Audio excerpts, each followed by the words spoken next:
and killed people every day. Most concerning, they bombed a refugee camp in the city of Sidon on the Lebanese coast yesterday and killed 13 people. And, this is just par for the course. They are still occupying part of Lebanese territory.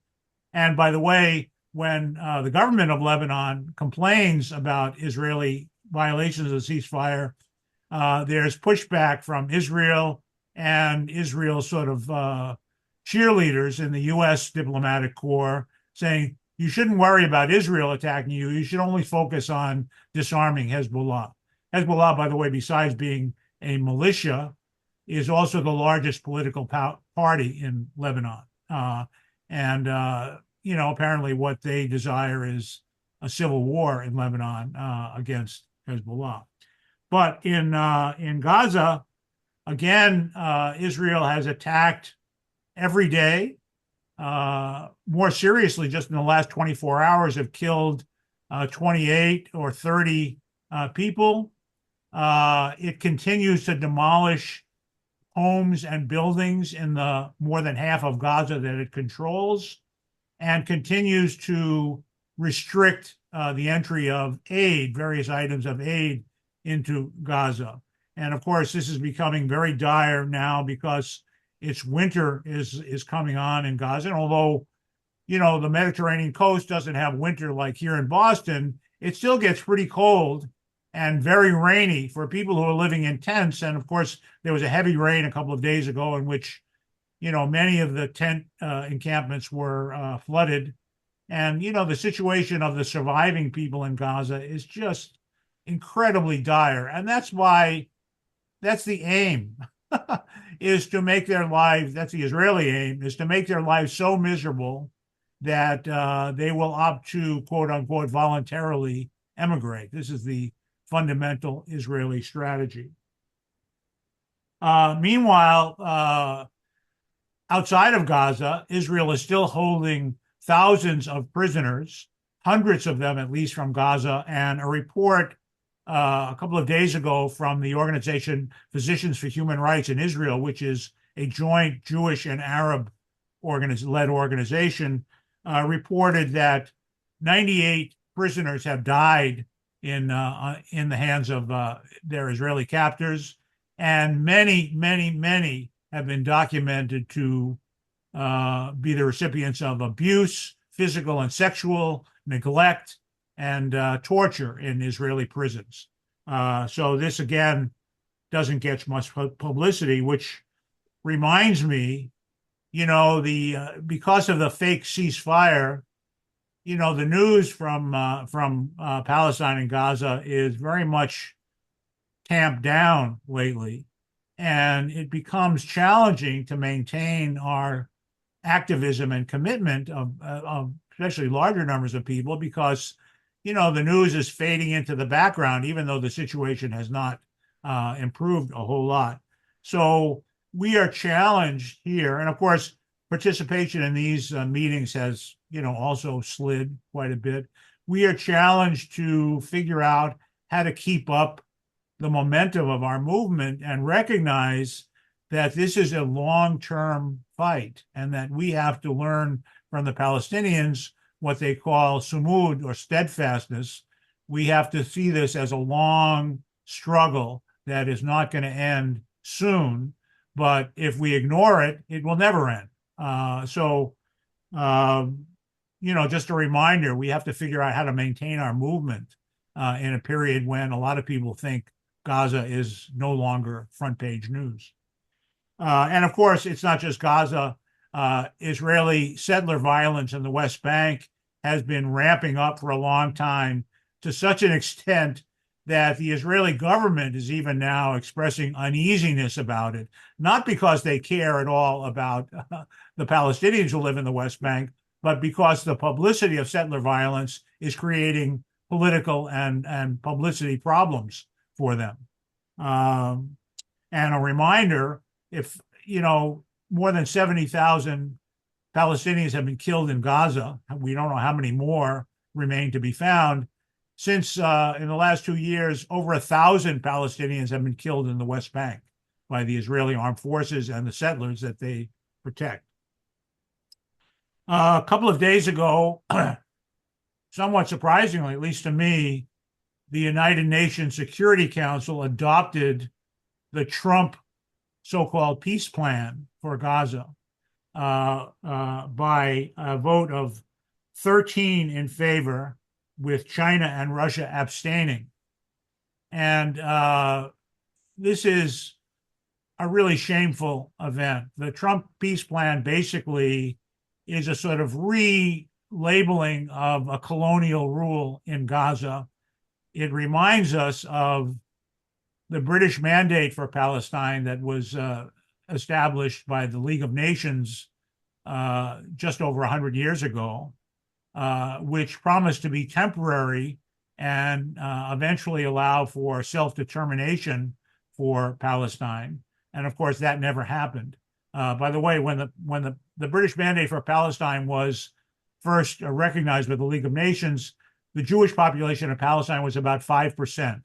And many of those were not Zionists. The longtime Jewish inhabitants of Palestine were not Zionists. The Zionists were coming from outside.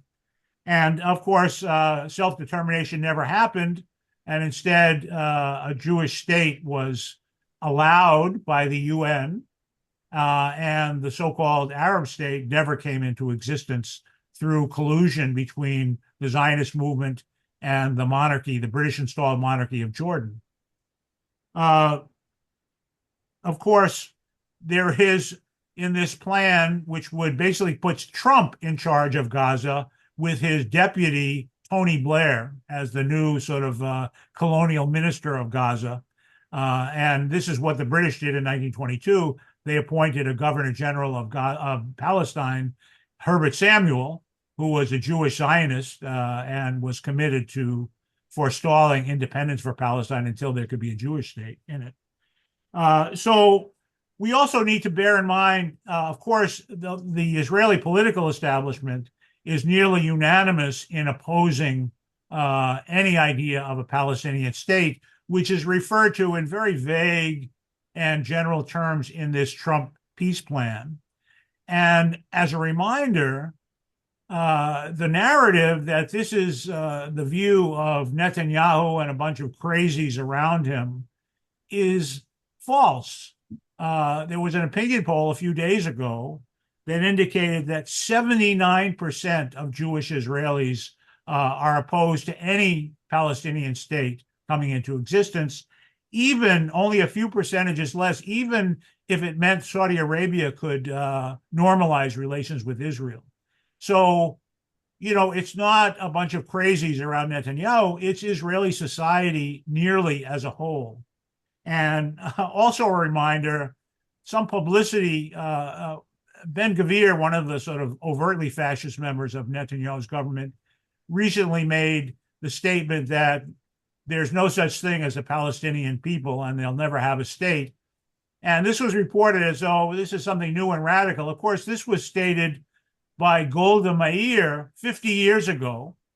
Golda Meir, by the way, who became prime minister of Israel and considered herself an indigenous inhabitant of Palestine, was born in Kiev and grew up in Milwaukee, Wisconsin, before she emigrated to Israel. So the other big news is, of course, the visit of the Crown Prince of Saudi Arabia to the U.S. and being wined and dined by Trump and his cronies. A reminder that the oldest U.S. alliance in the Middle East is with Saudi Arabia, that came into existence before Israel even was a state. And of course, it was all about oil and money, as it is for Trump and his family. Saudi Arabia is a contender for the worst country in the Middle East and maybe one of the worst countries in the world, a contender with the UAE and Israel. It's a tough competition, but Saudi Arabia is, the government of Saudi Arabia is a vile family dictatorship. Every king of Saudi Arabia until now has been a son of Abdulaziz, who first made the alliance with the United States. Mohammed bin Salman is the first grandchild that will probably come into rule of Saudi Arabia. And after Trump sort of excused his murder of the journalist and Saudi dissident Khashoggi, he held a state dinner for Mohammed bin Salman, whose guest list reads as a collection of the most vile people in our planet. Not only Trump and his family, but a rogues gallery of techno-fascists, hedge fund leaders, and Wall Street financiers. It crowded into one room. You can look at it by the New York Times published the guest list.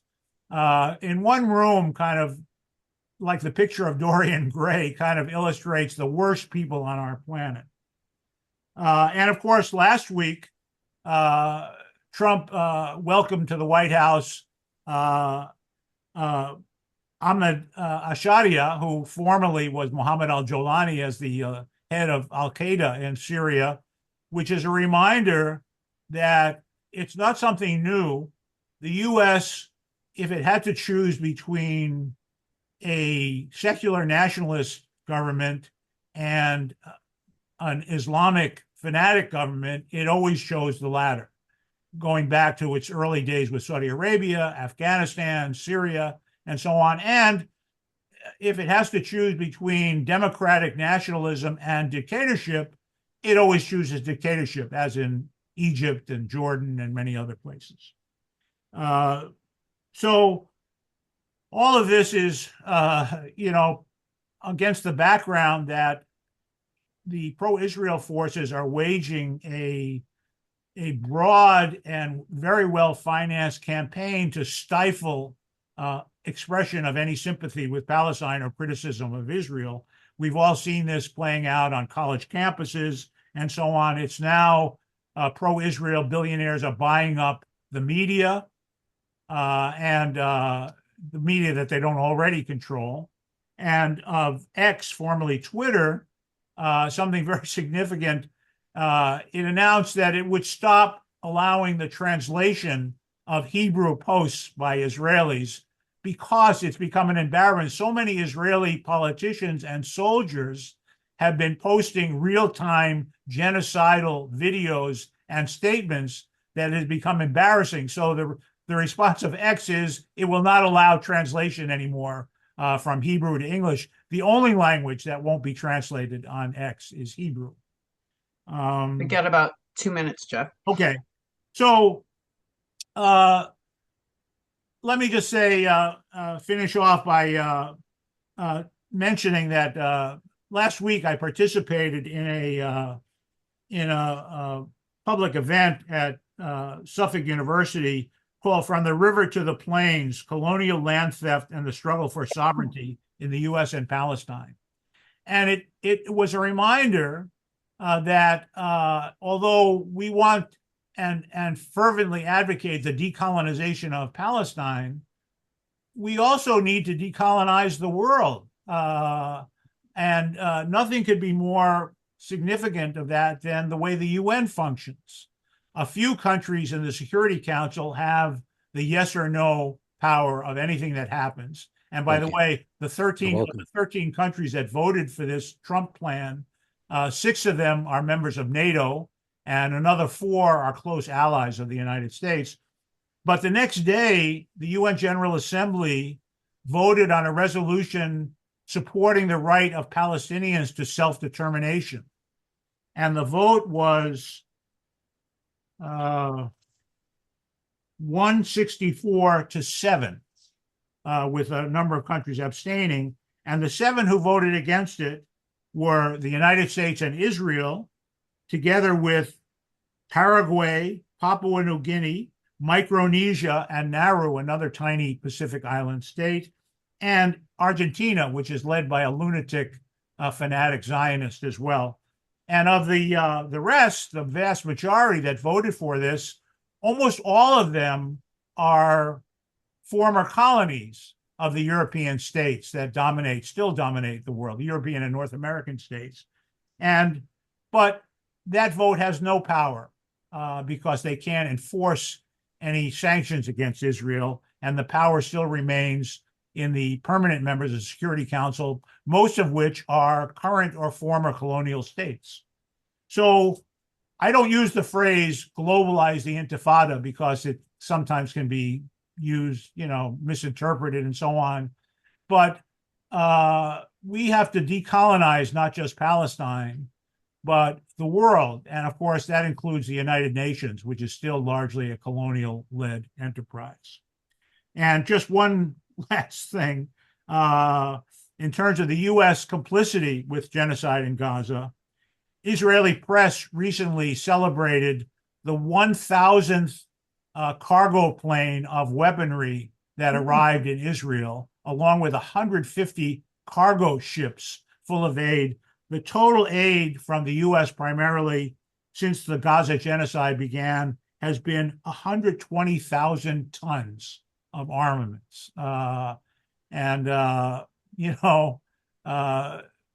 We need to recognize that our country is the enabler of the genocide in Gaza, and we need to take a stand against that.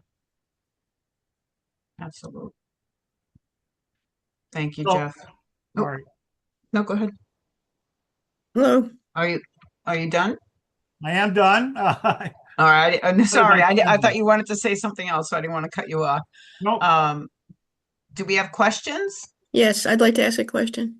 Sure. Go ahead, Louise. Okay. I was wondering about sort of trying to establish like a conduit for like last evening there were the two journalists on from Palestine, and they were, extremely, I thought, effective.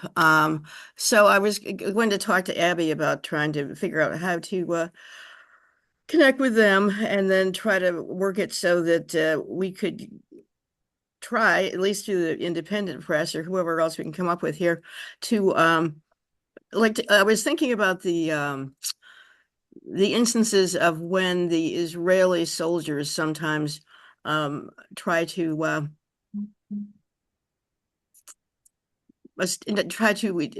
tell it about, their stories about the awful things that they've seen. So it just seems like it's perhaps a fortuitous time to try to another angle, another way.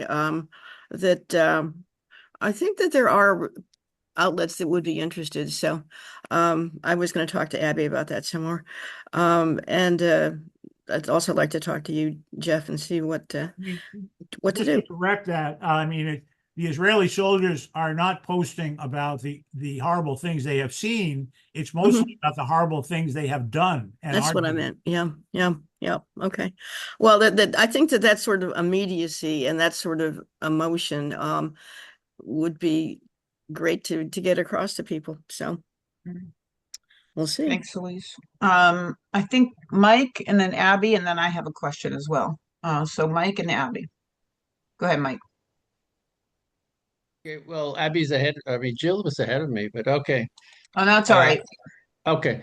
Yeah, it's speaking to what was just said, a different angle. That's what I always try to look at. And in my estimation, it's what's best for Israel actually is go back to the Security Council 242 way back. That's what Biden has been talking about, never doing anything about. But that would be putting Israel, the city on the hill. I mean, if they had actually eliminated this idea of ruling over a population bigger than their own, which is what they've been doing, look where they'd be in the world right now. I mean, they would be the go-to place. I mean, technologically, educationally, economically, they'd be so much better off if they had simply said, like Noam Chomsky was about the only person who told them at the time, get the hell out of the East Bank. All right, you won the war. Good for you. Now, what are you going to do with all these people that are a greater number than your own? The thing to do would be set up a Palestinian state and have good relations with everybody. You know where we'd be today if they actually listened to that advice? And I put in a couple of letters to the editor. One I got printed, the other not, but you could use them any way you want. Go for it. Thank you. I wish Thank that you. were true, but it's not true. Israel, the crimes of Israel go back long before 1967. True. When it declared its independence, the population of Palestine was 1/3 Jewish and 2/3 Palestinian Arab, and the territory of the Jewish state that the UN proposed would have had a bare majority of Jews in it. And of course, that was rectified by what we now understand as the Nakba, in which 750,000 Palestinians were ethnically cleansed from the territory that became Israel. So, you have to, you can't necessarily rewind history, but at least you have to be aware of it. And the original sin of Israel is not 1967, it's 1947. Absolutely. Thank you. Abby? Yeah, a few things. These aren't questions, these are comments. So first of all, there was this film that isn't available in the US, but it's available in the UK. As Jeff was saying, that the Israeli soldiers are reporting on what they have done that was against the law. You can see it over there. I just posted it in chat. It's called Breaking Rank. But what you can read, the link I put there is people talking about the film. So you can't watch the film, but you can see a synopsis of it. And of course, there are the testimonies from Israeli soldiers in Breaking the Silence, who also talk about what they've done.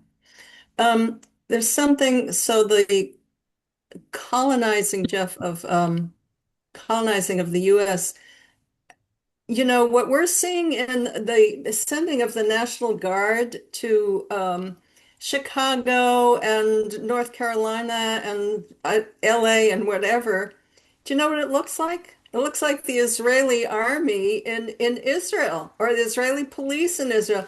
I think we should make this connection all the time when we're talking to audiences about this is what it looks like. This is the danger of extending this beyond Israel to the US and other places. Lastly, I was listening to the BBC. So last night we had this program, a webinar on media bias and the genocide. So 2 nights ago, when BBC announced this resolution that they're going to put a quote, stabilization force in Gaza, right?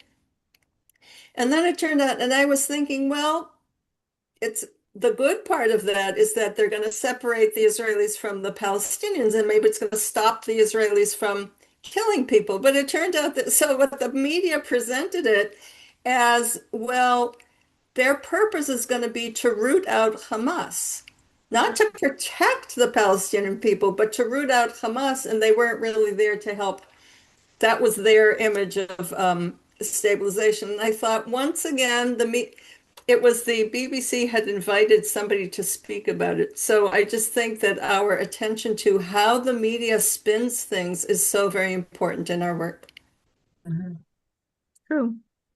Yep. Thank you, Abby. I have a comment and a question, and then I'll get to Paul. So it's interesting you brought up Argentina, because the other day I was listening to NPR and I said, now Trump's pissed off the farmers because he wants to import beef from Argentina. And I said, I don't understand it. And my husband, of course, who's much more educated about all this history than I am, said, of course, Argentina is owned by Zionists. And I said, what?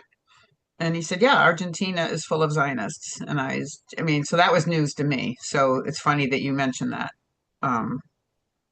Jeff. And then I just have a question, like, why do we think Russia and China abstained from the vote?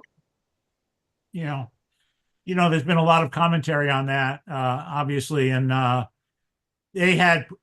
Russians had proposed a better resolution a couple of days before the U.S. one was passed, and I guess they just determined that it would be a bad look, given that the U.S. had lined up everybody else, and that, important actors in the Arab world, that is the Saudis and the Egyptians, were pushing this resolution.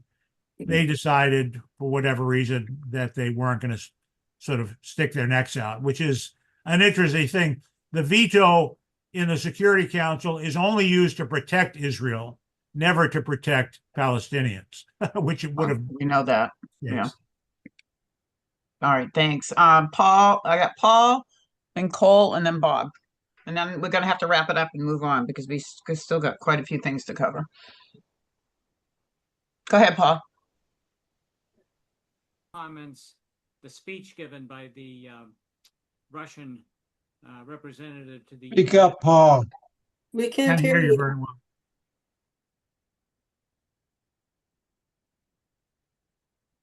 Can't hear you at all now. You still with us, Paul? He might be turning up his volume. We could hear you slightly. You just needed to. Probably futzing with his computer. All right. All right. Well, when we go to Move on. Cole, and we'll go back to Paul if he fixes his volume. Or put it in the chat if you can, Paul. All right.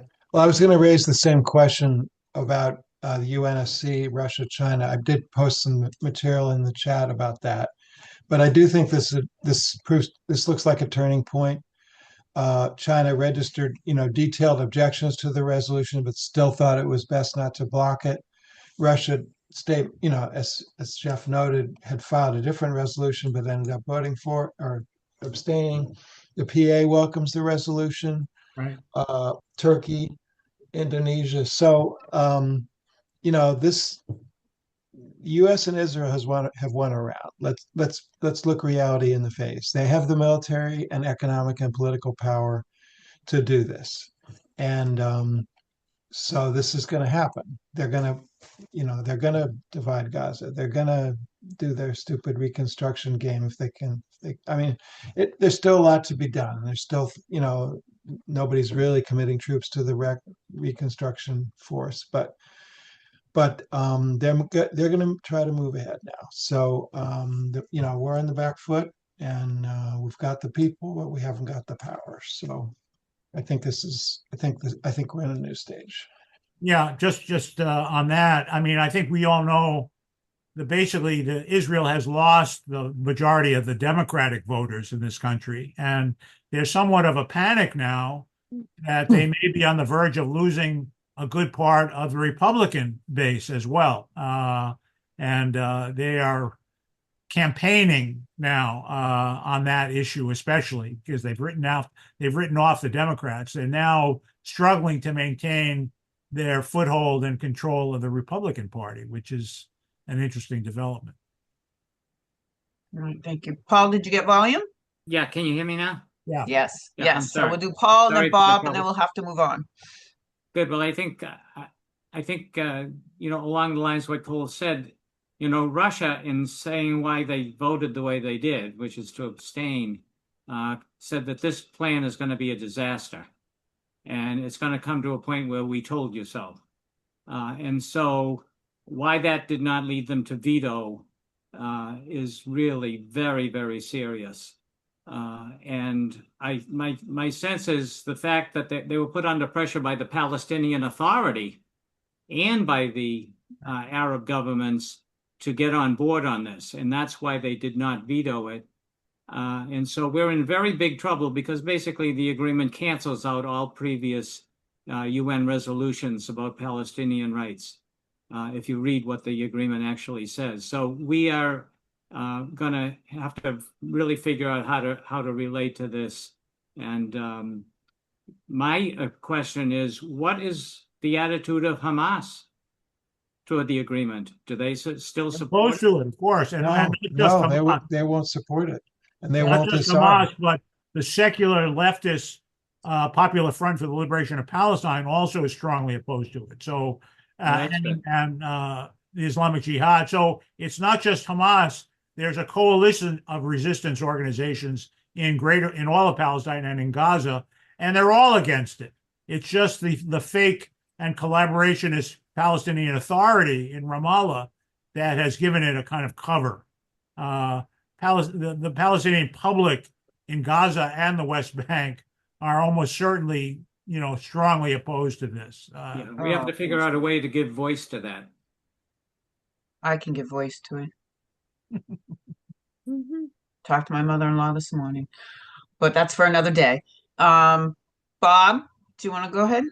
Yeah, so I have a question for you, Jeff, and it's related to how do we get the word out more to the general public about what's going on in Gaza, in the West Bank, given that in many respects the news cycle has moved on. And I'm reminded of a book that came out in 2017 called Kingdom of Olives and Ash, which was Writers Confront the Occupation. It was very powerful. One of the key writers who had a piece in it was Michael Chabon, a very well-known novelist. And he's also Jewish, I believe.